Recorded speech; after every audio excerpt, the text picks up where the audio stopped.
Oh my God, what are you doing about Regin?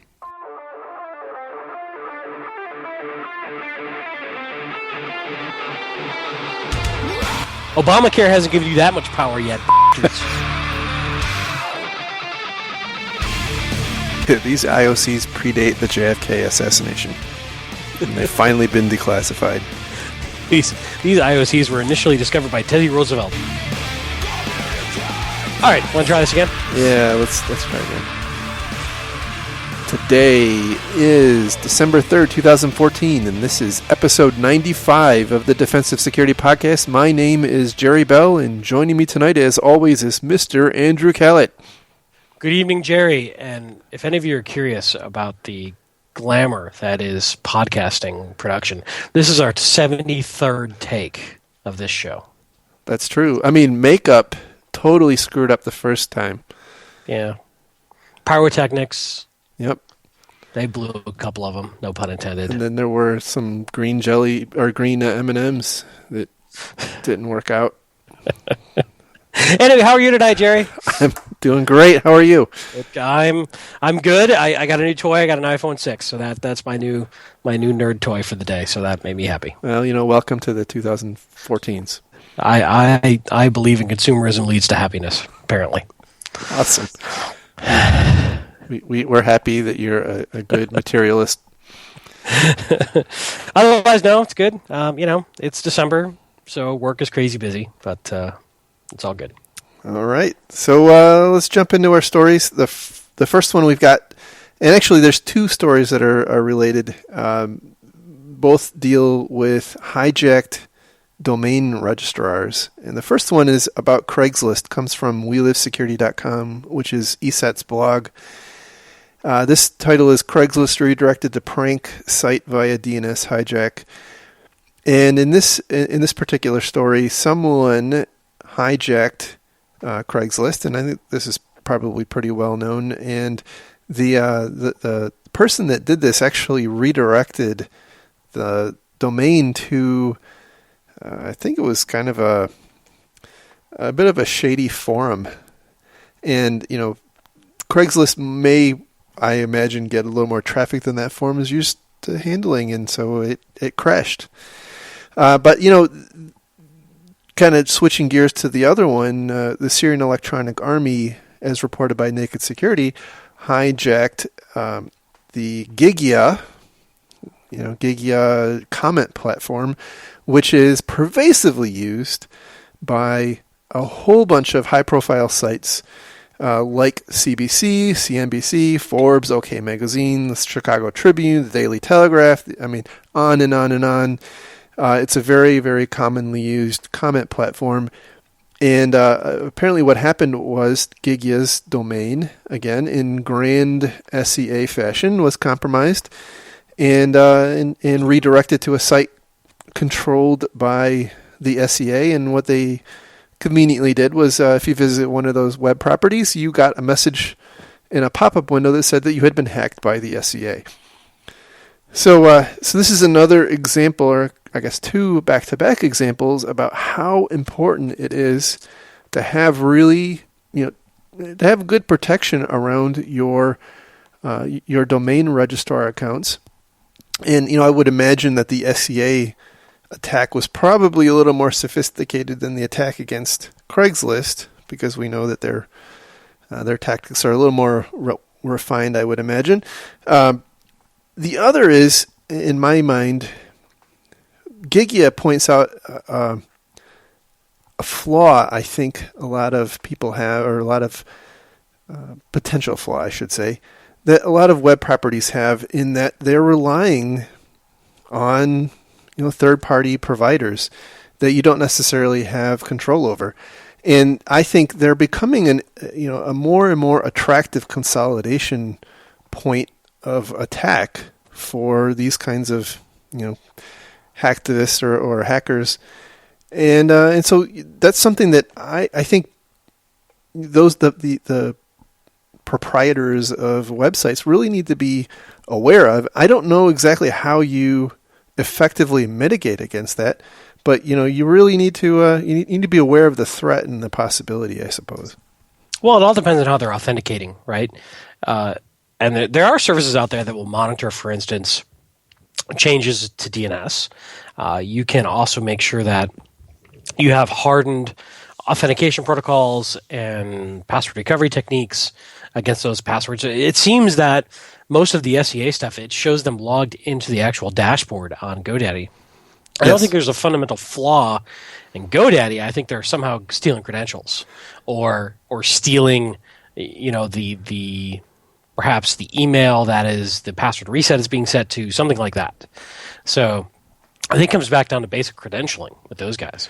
Well, I completely agree with that. I guess my point was that if you, let's say you are if you're CNBC, you're not necessarily monitoring the DNS settings of Gigya, and I think that's part of the issue. You as as CNBC need to make sure that your partners like Gigya are doing some kind of due diligence, and I would imagine that the SCA probably fished.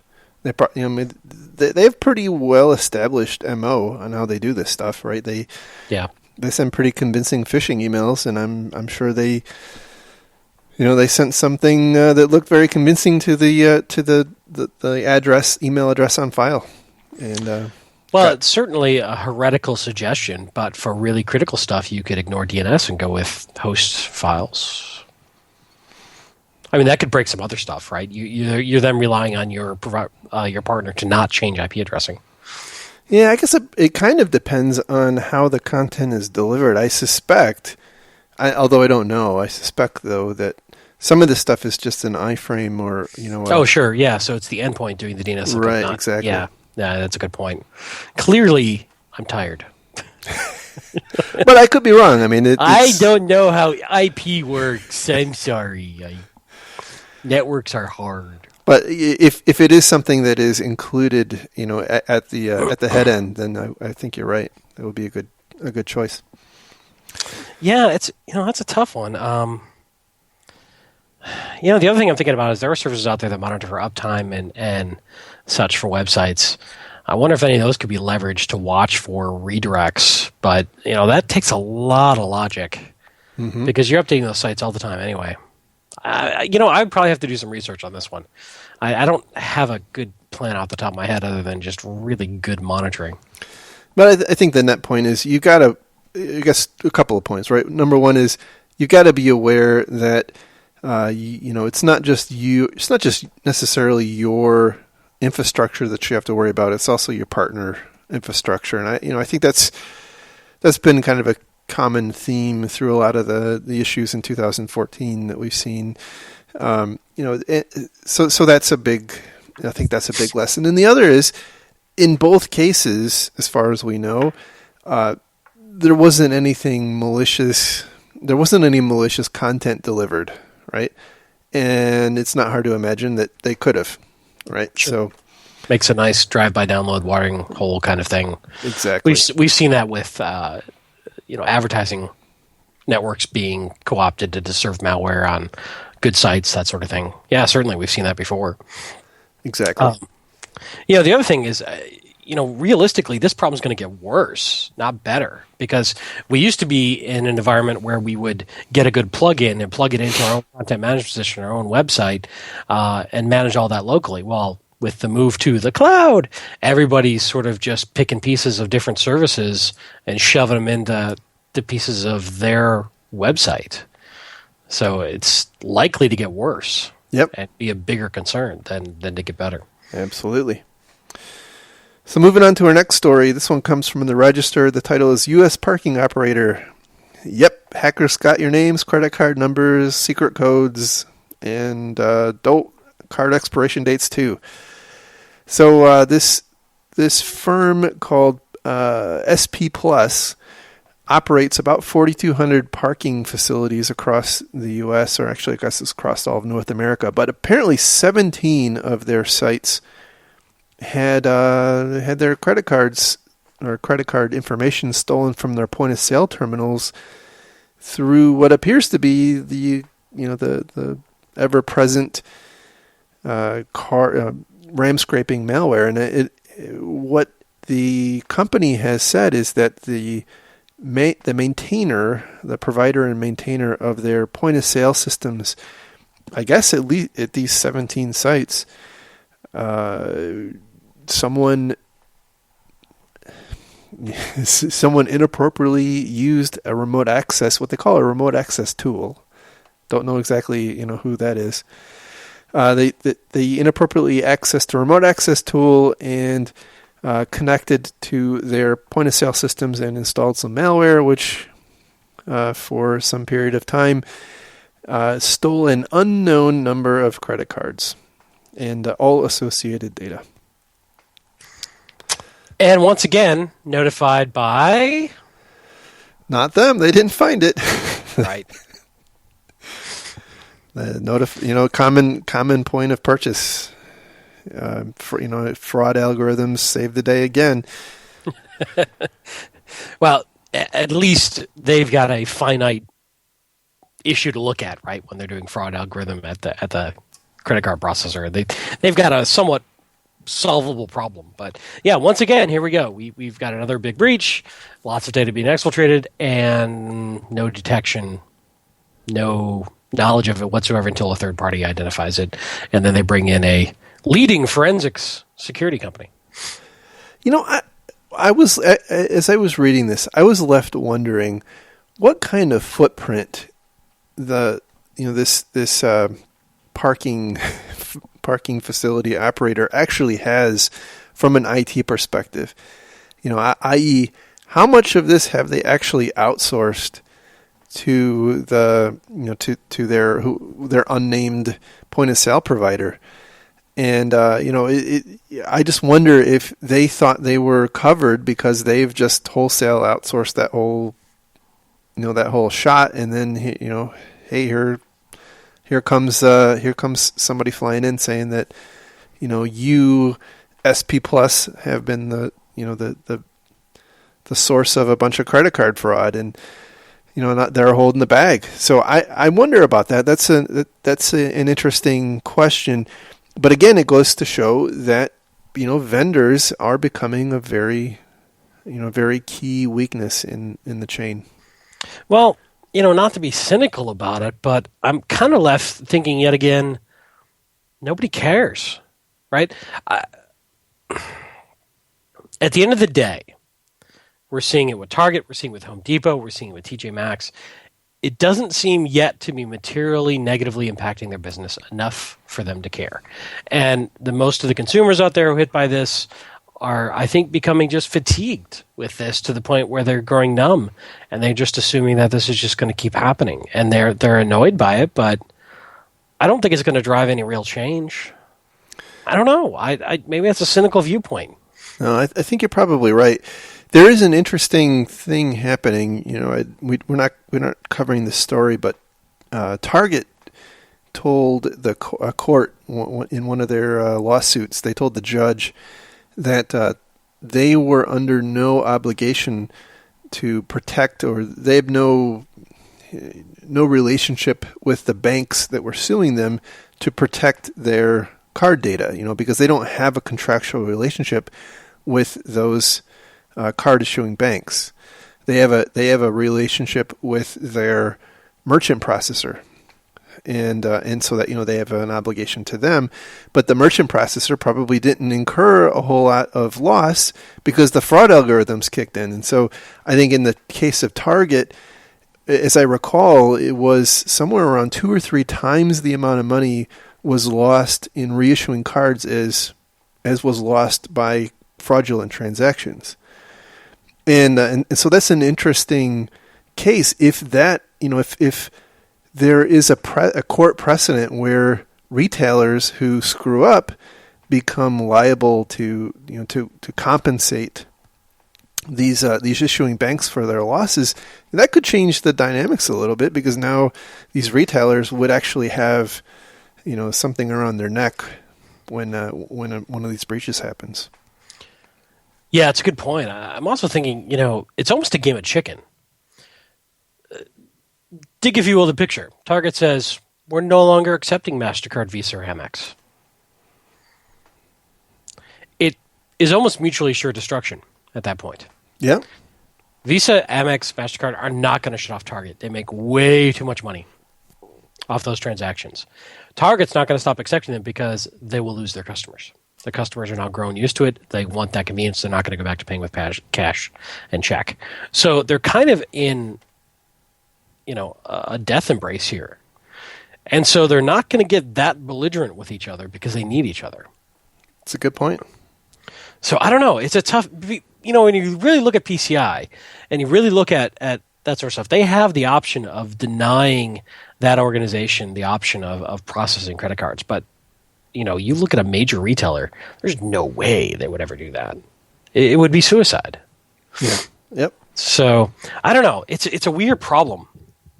But I think at the end of the day, I think this has gotten so much attention that if I were a POS vendor, I probably would be going at something like a really hardcore whitelisting built in to the application when I ship from the factory, or start preaching security as a feature sort of thing.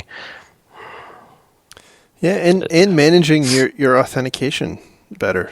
In this particular case, it appears that, and it's kind of vague, right? I think they say that someone inappropriately or in an unauthorized manner used the vendor's remote access tool to connect to the computers that process payment cards.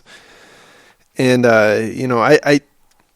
this seems like there's lots of different ways you could solve that problem.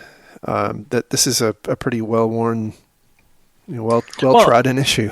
I'll go back to your earlier point, which how much IT resources does a small little company have to care about this stuff?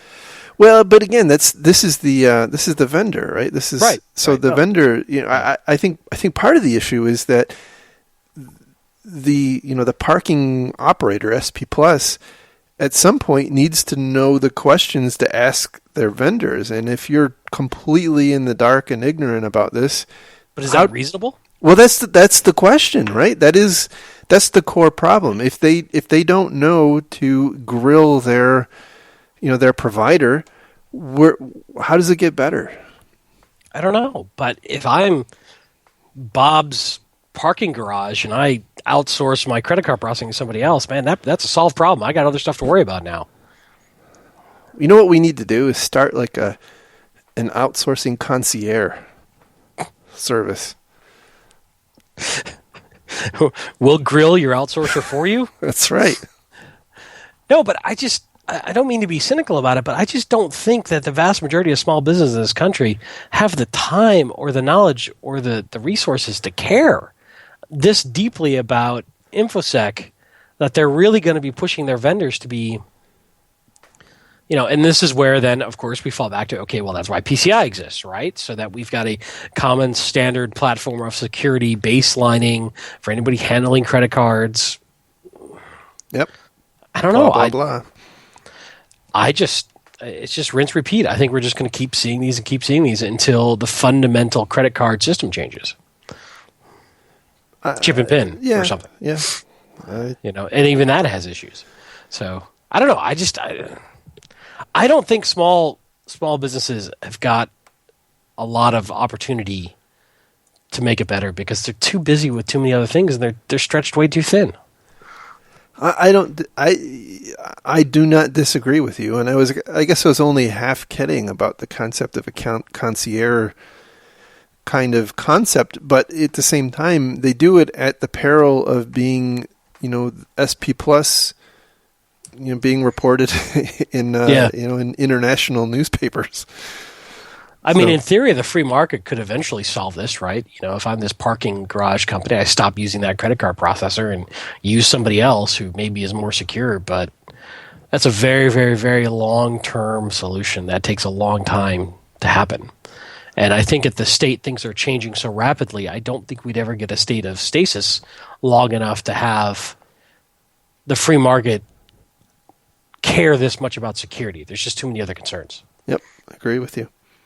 So I don't know. I feel like I'm rambling on this point, but I don't know what to do that's going to make it better for these small guys. Yeah, I agree. So moving on to our next story, This one comes from Ars Technica, and the title is Critical Networks in U.S. and 15 Other Nations Completely Owned, Possibly by Iran. And this, of course, is talking about the Operation Cleaver report that came from Cylance. And, I'm totally not saying that this is, I'm not even going to say that. Because I'm nice. And I'm feeling very nice today. Can I point out one thing before we get into this story? Yes. If you go read the 86-page report, there's actually a section on how and why they came up with the logo and the name. Well, you got to do something in 86 pages, don't you? I just want to point that out for the record, that they describe where the logo came from and why and how they designed it. This is important. Without a logo, it's not a legitimate security story. Totally agree. It's got to have a catchy name and a logo these days. So tell me about Operation Cleaver. So Operation Cleaver, apparently and allegedly, as described by Cylance, is a systematic retaliation for apparently, I guess what I would call part of a tit-for-tat response to Western attacks on Iran, such as Dooku, Stuxnet, Flame, blah, blah, blah, blah, blah. And so this campaign, apparently, ultra sophisticated, using highly obscure techniques, such as exploiting MS-08067. Wait a minute. Wait. Let me think. Yeah. Wasn't that patched back in 08? Yeah. I'm just checking. Yeah, it was. Right. And so they go on to say explicitly, that this follows in the footsteps of highly destructive malware like Shamoon, and which, by the way, we've talked. That was a couple of years ago, right? That destroyed a whole bunch of data at Saudi Aramco and Razgas. And, the denial of service attacks, obviously, we all remember Al-Qassam, the cyber fighters, right? And then, of course, there was DigiNotar, right, where they stole certificates so they could impersonate Gmail. And, apparently all those were part of a long, protracted campaign, that I guess culminated in this Cleaver deal, which again was intended to compromise a whole bunch of different industries, like I think it was the auto industry, telecommunications, hospital, chemical companies, governments, airports, more than 50 victims. And by the way, Cylance says that they believe that this is only the tip of the iceberg because they found this through sinkholing some command and control servers. And so I think command and control server sinkholing, you can certainly see some interesting stuff. But I want the listeners to just remember what I was saying about DigiNotar, because we're gonna come back to that in the next story. So I sense that you have some skepticism about this story, Jerry. A little. And obviously I don't know all of the data that they had. Mm-hmm. And in fact, I think the author of this article even called the data or the circumstances essentially a pile of circumstantial evidence. So anyway, I am a little skeptical, and I'm going to talk about why I think that is when we get to our next article, which is about, of course, Sony. And by the way, Sony's issue is a major problem. I mean, I'm not I'm not going to downplay that, right? Sony's in a bad way right now. Yeah. They are hurting. Although I do want to point out that there is not one Sony. There are many Sonys, and in fact, some of the Sonys have sued each other in the past. So this is not like there's not like one big monolithic Sony, and the Sony that was attacked back in 2011 is, I don't think, the same Sony that is here, right? So this is this comes from Wired, and the title is "Sony Got Hacked Hard: What We Know and What We Don't Know So Far." And I want to point out, before I lose the thought, in this article they point out how hard it is to attribute things, these kinds of attacks, to state-sponsored activity, right? Because thinking back to what we just talked about with Operation Cleaver, it's alleged that was perpetrated by Iran. And up to today, it has been very widely reported that Sony was going to come out and blame North Korea. Because they have this apparently totally awesome movie that makes fun of Kim Jong-il, or Kim Jong-un, I'm sorry. I forget who the supreme leader is these days. Try to keep up with the secession in North Korea, please. This is important. I'm trying. But, they in this Wired article point out that, let's see, in 2012, the U.S. officials blamed Iran for an attack that erased data on thousands of computers at Saudi Aramco. No proof was offered to back the claim, but glitches in the malware used for the attack showed it was less likely a sophisticated nation-state attack than a hacktivist assault against oil conglomerate policies. And then I also want to go back to the DigiNotar attack, because the DigiNotar attack fascinated me personally. And I studied that one up one side and down the other side. And what apparently the motivation for that attack on DigiNotar was indeed to impersonate Google, but not to retaliate for Stuxnet or Duqu or Flame, but to spy on their own damn citizens. So I'm not saying I don't want to overly criticize Cylance, but just think about the totality of the situation. But anyhow, let's go back to Sony. Boy, But then I do want to circle back on Operation Cleaver too. So all right, fine. But either way, no, go ahead. Okay, so I also am very skeptical when I hear a nation-state attribution behind an attack. And I've read through the report that Cylance put out, and it's a pretty good report. Admittedly, it gets a little bombastic at times, and of course, ultimately ends up with a small, minor sales pitch at the end. But they're in the business to sell their stuff and make money. They're also very self-congratulatory about how they really do feel that this is a massive, massive, massive concern, and that we need to take action immediately. But as I read this, it felt to me like just a large botnet that had infiltrated lots of different stuff. And as you get into it and you start reading about the tactics and techniques, it's nothing that earth-shattering going on between Operation Cleaver. As far as we know, there's no 0 days involved. They did a bunch of SQL injection. They did a bunch of spear phishing. They did a bunch of fake websites for things like resume creators that had malware attached to programs that you can download and help update your resume. They did stuff like, hey, you're being considered for a job, come to this website and fill out this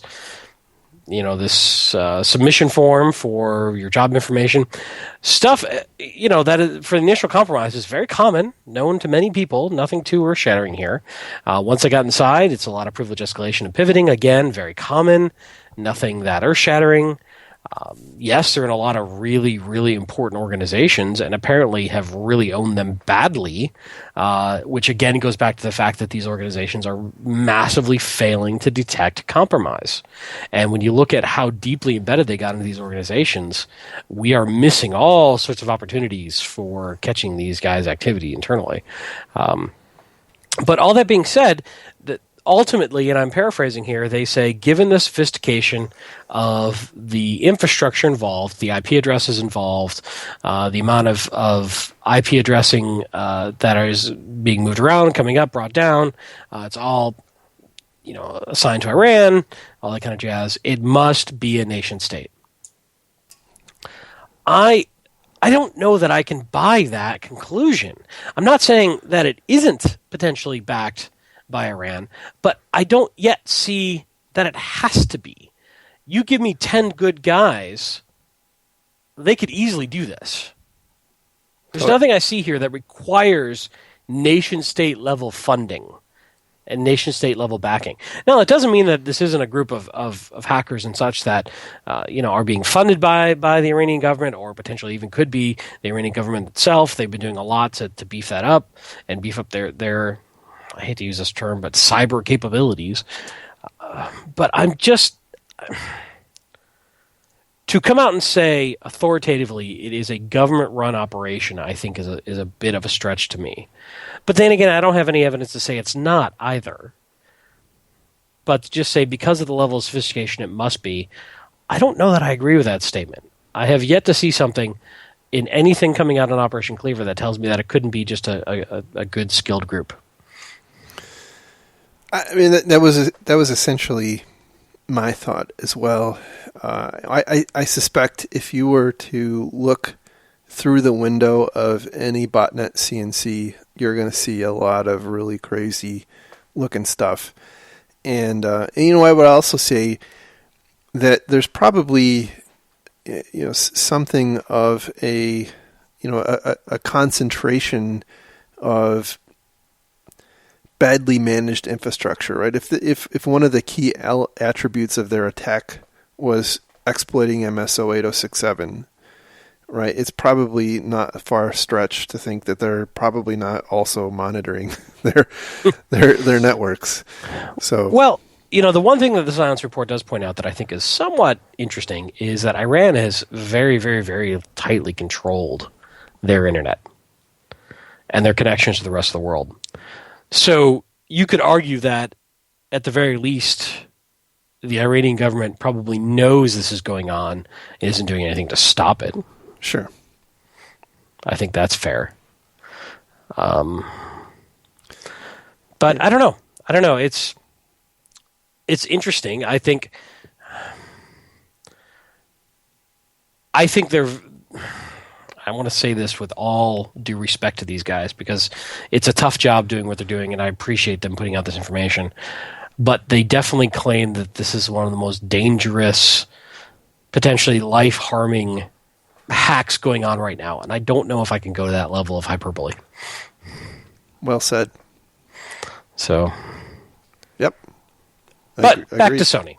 So, for those who may not know, let's do a quick summation on what happened. Yeah, so last week, and I actually saw this when it was posted. I happened to be poking around on Reddit, and the top post on one of the security-related subreddits was a quote, the friend of a Sony Entertainment employee, Sony Pictures, not Sony Entertainment, Sony Pictures employee, who got to their desk and their computer had effectively a picture of the Sony CEO in hell on their computer, and there's not a lot more detail, but the word on the street is that the fleet of workstations operated by Sony Pictures was wiped, and this is very reminiscent, by the way, of what was described in the Dark Soul attack. Well, they also claimed that they had a whole bunch of data that they were going to be willing to release if Sony didn't do whatever they were told they needed to do. And they did release, I think, about 40 gigabytes of it.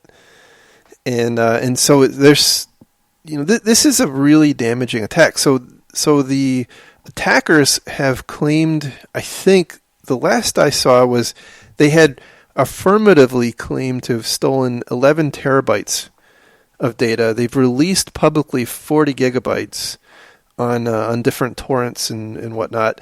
And they keep posting the links to the torrents, and the links get taken down, and all that stuff. But there's, I think in this article they say that actually maybe up to 100 terabytes stolen over the course of a year. God, 100 terabytes is that including unreleased movies.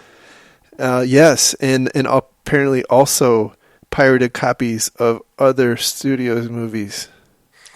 Nice. And unshot scripts, unreleased scripts. Right, and salary information, and password, and spreadsheets containing password lists, and on and on and on and on and on. And so, there is a lot of debate and discussion about, oh my gosh, there's a man and a woman who effectively have the same position, and the man is paid hundreds of $1,000s more than the woman. And I'm not passing judgment on that in one way or the other, but the stuff is out there, right? This is like got to be some awkward days around the office. Yeah, this is bad stuff for them.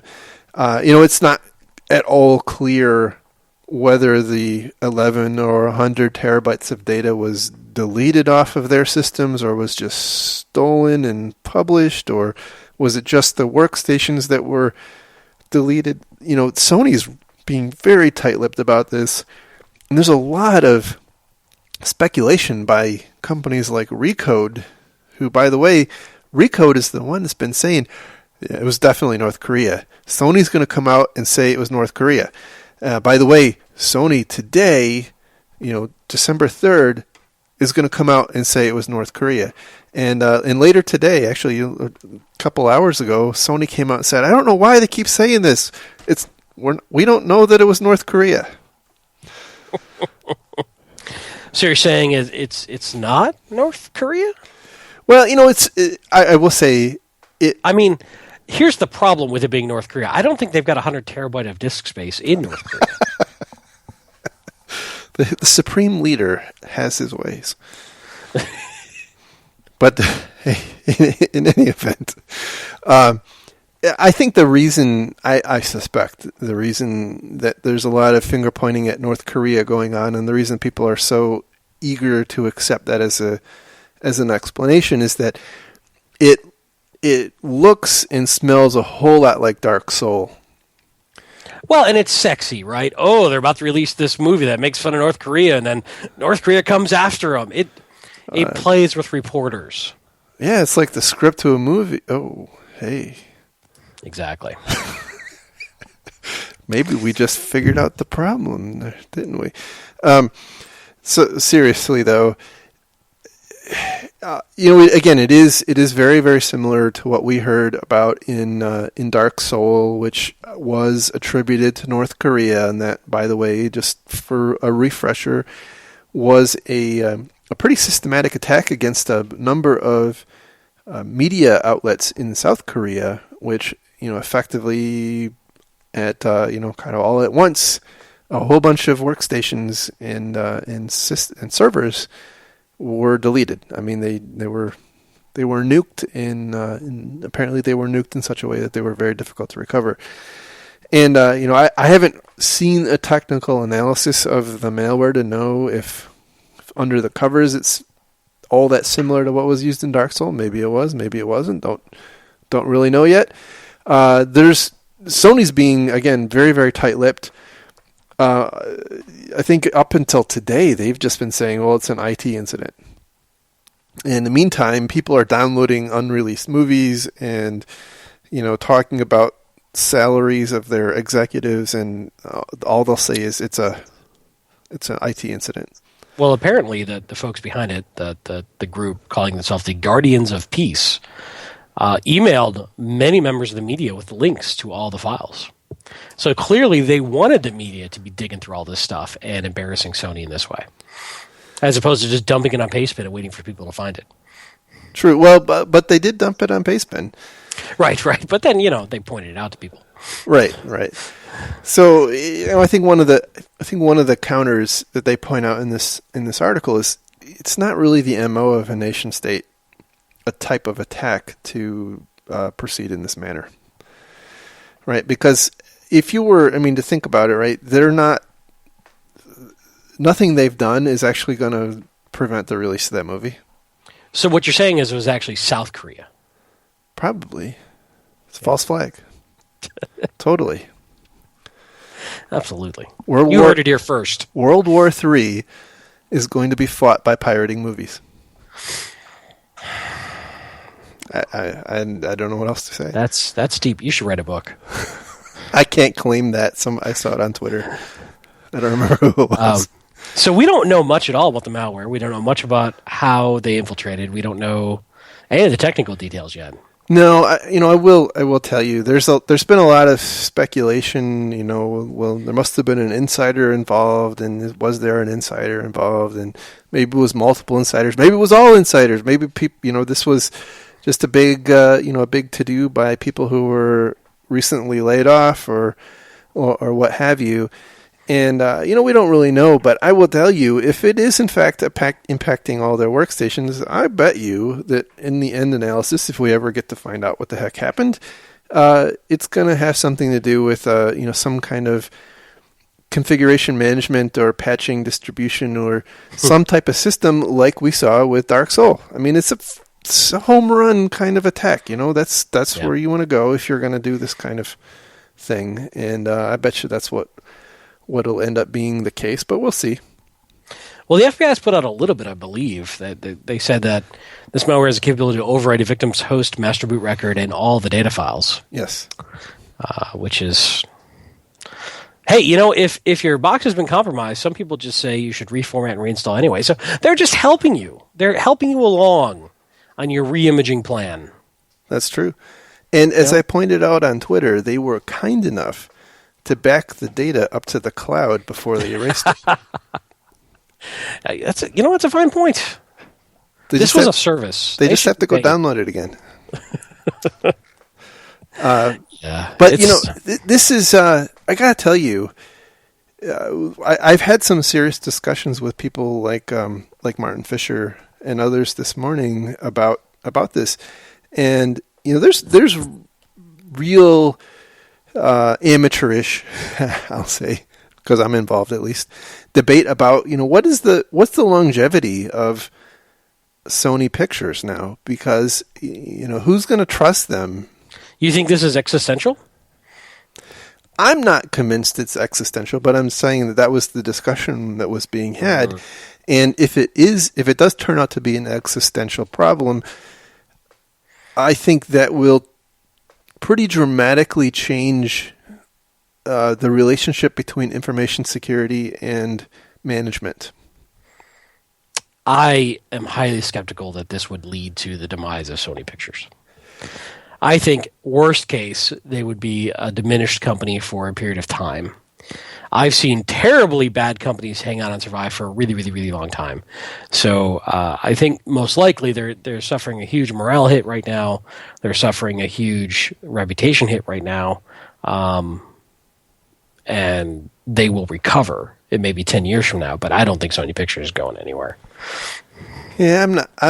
I'm skeptical as well. I think that the thinking went that, hey, if you're the producer or if you're going to want to make a movie, are you going to go to Sony now? Or are you going to go... I don't know. I get it. I don't know enough about the movie industry to really have a strong comment on that, but they have so much inertia. And again, we go back to, there's a bit of a numbness to this, right? It's happening to everybody. Wow, that really sucks. So what do you guys do to fix it? Well, we've taken all the appropriate steps to make sure this never happens again, right?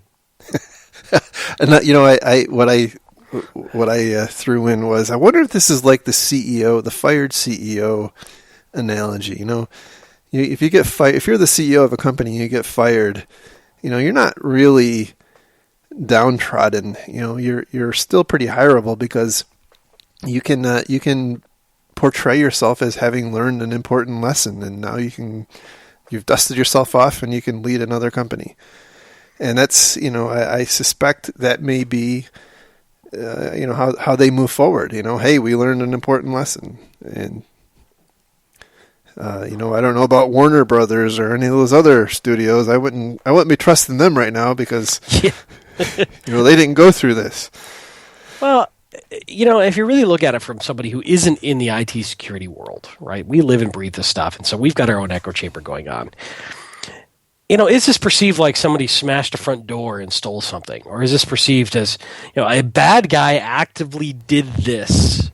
So how much maliciousness, or I should say malfeasance, or lack of competence is really going to be attributed back to Sony by the average person in the industry, in the media industry? Yeah, and that's a really difficult thing to tell right now, and we may never actually be able to tell because we don't know what the hell happened. We don't know, was this gross incompetence on their part, or was this, hey, they were doing a pretty good job and they were pretty reasonable, and some, it was an insider attack, or was something that they didn't, that they just didn't see coming. We don't know that yet. Right. Well, hopefully more details will be released. But, time will tell. This is devastating in the short term. Long term, I think they'll be fine for good or ill. But I will tell you, though, I know that kind of like other cases before it, I think this is really going to rekindle a lot of the discussions, the urgency behind the InfoSec discussions that are happening in companies.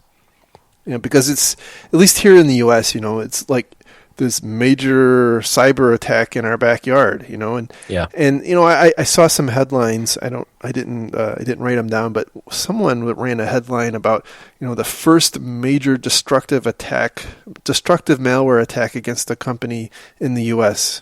ever. And I'm like, what? Yeah, that was my thought too. It may actually be in my Twitter timeline. I'm pretty sure I complained about it. Define destructive, and then maybe we can talk about that. Yeah. Well, I'm pretty sure this happens quite often, and it just doesn't make big news. So. Yeah. So we'll see. I don't know.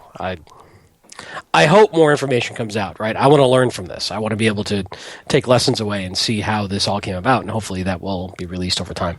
Yeah. Maybe we could start a podcast. Yeah. Hey, that's a good idea. Speaking of that, that's, I think, about the end of the show. So if you like the podcast, please give us some love on iTunes. It's our internet points. It's our way of knowing that you appreciate us. And, whatever. Once we get up to 500 reviews, we can trade that in for a 6-pack of Coke. That's true. And I love me some Coke. Anyhow, if you want to find links to the show note or links to the stories we are talking about, you can find the show notes on our website at www.defensivesecurity.org. If you have any feedback, any comments, questions, complaints, send us an email to info@defensivesecurity.org. You can also find the show on Twitter at DefensiveSec, and you can find Mr. Khaled on Twitter at Lurg, and me on Twitter at MaliciousLink. And with that, I think we will call it a week. And, if you like our show, tell a friend. That's right. We, and to everyone that does listen, we certainly appreciate you spending time with us every week. We thank you for listening to us. So have a great week, and we will catch you again next time. Take care, everybody. Bye.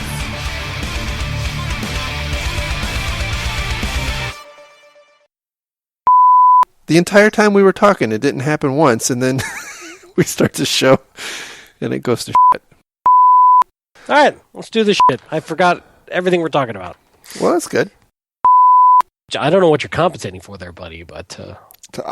Hey, if you can't figure it out... The whole podcasting thing doesn't work if the mute button's on.